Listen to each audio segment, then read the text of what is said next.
সুলতান মাহমুদ আরিফের কাছে যেতে চাই। আরিফ, লম্বা সময় পরও ফলাফল আসেনি, ধৈর্যচ্যুতি ঘটছে অনেকের। সেনেট ভবনের বাইরে আছেন, শিক্ষার্থীদের অবস্থান কেমন দেখছেন, তাদের প্রতিক্রিয়াটা জানতে চাই।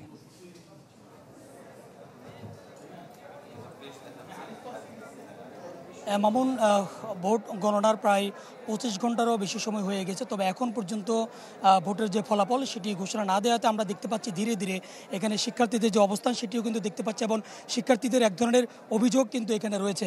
আমরা দেখেছি, আমরা একজন জুলাই ঐক্যের সংগঠক, একজন নেতা এখানে উপস্থিত রয়েছেন। আমরা একটু কথা বলবো যে আপনি জুলাই ঐক্যের একজন সংগঠক, আমরা আপনার কাছে জানতে চাচ্ছি যে আপনাদের জুলাইয়ের অনেক নেতৃবৃন্দ এখানে রয়েছে। জুলাই স্পিরিট এবং এই যে নির্বাচন হয়ে গেলো এখন 25 ঘন্টা পার হওয়ার পরও এখনও ফলাফল দেওয়া হচ্ছে না, এই বিষয়টিকে আপনারা কীভাবে দেখছেন? যারা জুলাই স্পিরিটকে ধারণ করছেন, আপনারা এটিকে কীভাবে দেখছেন? ধন্যবাদ। আজকে আপনারা জানেন যে গত 33 বছর যাবৎ জাকসুর যে নির্বাচন সেটা নানা কারণে ঝুলে আছে। 2019 সালের সম্ভাবনা ছিল, তখন নির্বাচনটি হয়নি রাজনৈতিক কারণে। আজকে যখন নির্বাচনটি গতকাল অনুষ্ঠিত হলো, আমরা দেখলাম সকাল থেকেই শান্তিপূর্ণভাবে প্রত্যেকটি কেন্দ্র থেকে নির্বাচন সম্পন্ন হলো, এবং ব্যালট বক্সগুলো যখন সিনেট ভবনে নিয়ে আসা হলো খুব শান্তিপূর্ণভাবেই ছিল। কিন্তু হঠাৎ করে দেখা যাচ্ছে কখনো তারা দাবি করলো যে এটা মেশিন বাদ দিতে হবে, একটি দলের নাম বলে মেশিন বাদ দেওয়া হলো, এবং পরবর্তীতে যেটা হলো যে আমরা দেখতে পাচ্ছি আবার সেই মেশিন দিয়ে গণনা করার জন্য ভোট গণনা বন্ধ করে রেখেছে।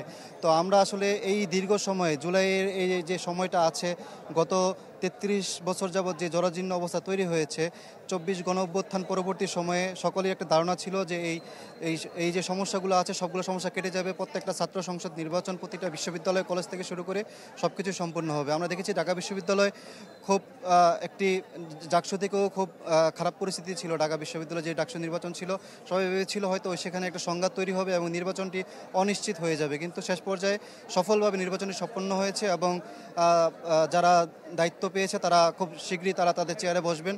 সকলেই আশা ছিল যে ডাকসুর মতো করেই জাকসুতে হয়তো একটি শান্তিপূর্ণ অবস্থান তৈরি হবে, অবস্থান তৈরি হবে, কিন্তু আমরা দেখতে পাচ্ছি একটি পক্ষ বয়কট করছে, আরেকটি পক্ষ ঢুকতেছে, একের পর এক অভিযোগ পাল্টা অভিযোগ, এভাবেই নির্বাচনটা চলছে। আমাদের দাবি থাকবে যত দ্রুত সময়ের মধ্যে সম্ভব, আজ রাত 8টা কি 9টার মধ্যে আপনারা এটার ফল প্রকাশ করুন, মেশিনে ফলটা গণনা করুন, এবং শিক্ষার্থীদের যে ম্যান্ডেট 8000-এর উপরে ভোট সেটি শিক্ষার্থীদের বুঝিয়ে দেন। ধন্যবাদ। যেমনটি আমরা দেখছিলেন, আমরা একজন জুলাই ঐক্যের সংগঠকের সাথে কথা বলেছি, তিনি বলছেন যে সাধারণ শিক্ষার্থীরা যে ম্যান্ডেট নিয়ে ভোট দিয়েছে সেটি যেন সেই সম্মানটা যেন রাখা হয়, এবং সাধারণ শিক্ষার্থীদের যে দাবি সেই দাবি যেন পূরণ করা হয়, সেটি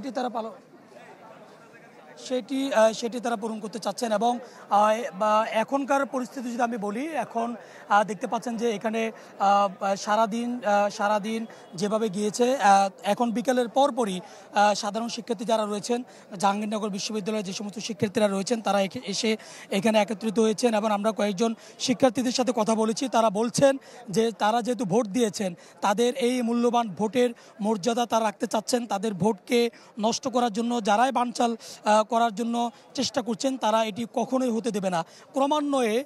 ক্রমান্বয়ে সিনেট ভবনের সামনে সাধারণ শিক্ষার্থী যারা রয়েছেন জাহাঙ্গীরনগর বিশ্ববিদ্যালয়ের, তাদের উপস্থিতি কিন্তু বাড়ছে, এবং অপরদিকে আইনশৃঙ্খলা নিয়ে কোনো রকম শঙ্কা আছে কিনা সেটি আমরা এখানকার যে পুলিশ সুপার রয়েছেন তিনার কাছে আমরা জানতে চেয়েছি, আমরা জিজ্ঞেস করেছিলাম। তিনি বলেছেন যে কোনো ধরনের শঙ্কা কাটানোর জন্য, আইনশৃঙ্খলা পরিস্থিতি নিয়ন্ত্রণে রাখার জন্য পর্যাপ্ত পুলিশ সদস্যদের মোতায়েন রাখা হয়েছে, এবং প্রশাসন অর্থাৎ বিশ্ববিদ্যালয় প্রশাসন তাদের কাছে যেভাবে সহযোগিতা চাইবে তারা সেভাবে সহযোগিতা করবেন। এবং শিক্ষার্থীরা বলছেন যে তাদের যে একটি ধৈর্য আছে সেই ধৈর্যের বিচ্যুতি ঘটিয়েছে, যেহেতু মাত্র 12,000-এরও কম বেশি ভোটার, যেখানে 8,000-এর প্রায় 8,000-এর মতো ভোট কাস্ট হয়েছে। এত অল্প সংখ্যক ভোটারদের যে গণনা সেটি করতে এত সময় লাগবে সেটি তারা আসলে মেনে নিতে পারছেন না। এবং এর আগে একটি যে অনাকাঙ্ক্ষিত ঘটনাও কিন্তু ঘটেছে, একজন শিক্ষিকা মারা গেছেন, এবং সেটিকেও তারা আসলে বলছেন যে ফলাফল দিতে দেরি এবং ম্যানুয়াল পদ্ধতিতে গণনা, এই কারণগুলোকে মূলত তারা বলছেন যে একজন শিক্ষিকার মৃত্যু হওয়া এবং একটি অস্থির পরিবেশ তৈরি হওয়া ভোটের দিন রাতে যা হয়েছে, এবং আজকে নতুন করে যে অস্থিরতা তৈরি হচ্ছে সেটি ম্যানুয়াল পদ্ধতিতে এবং ভোট গণনার যে কচ্ছপ গতিতে ভোট গণনা সেটিকে তারা দায়ী করছেন এবং তারা বলছেন যে 8টা থেকে 9টার ভিতরে যেন অতি দ্রুত যে জাকসু নির্বাচনের ফলাফল ঘোষণা করা হয়, না হলেও এখানে যে নতুন করে উত্তেজনা তৈরি হবে সেই দায়ভার প্রশাসনকে নিতে হবে, সেটি বলছে সাধারণ শিক্ষার্থীরা। মামুন। আরিফ, ধন্যবাদ আপনাকে।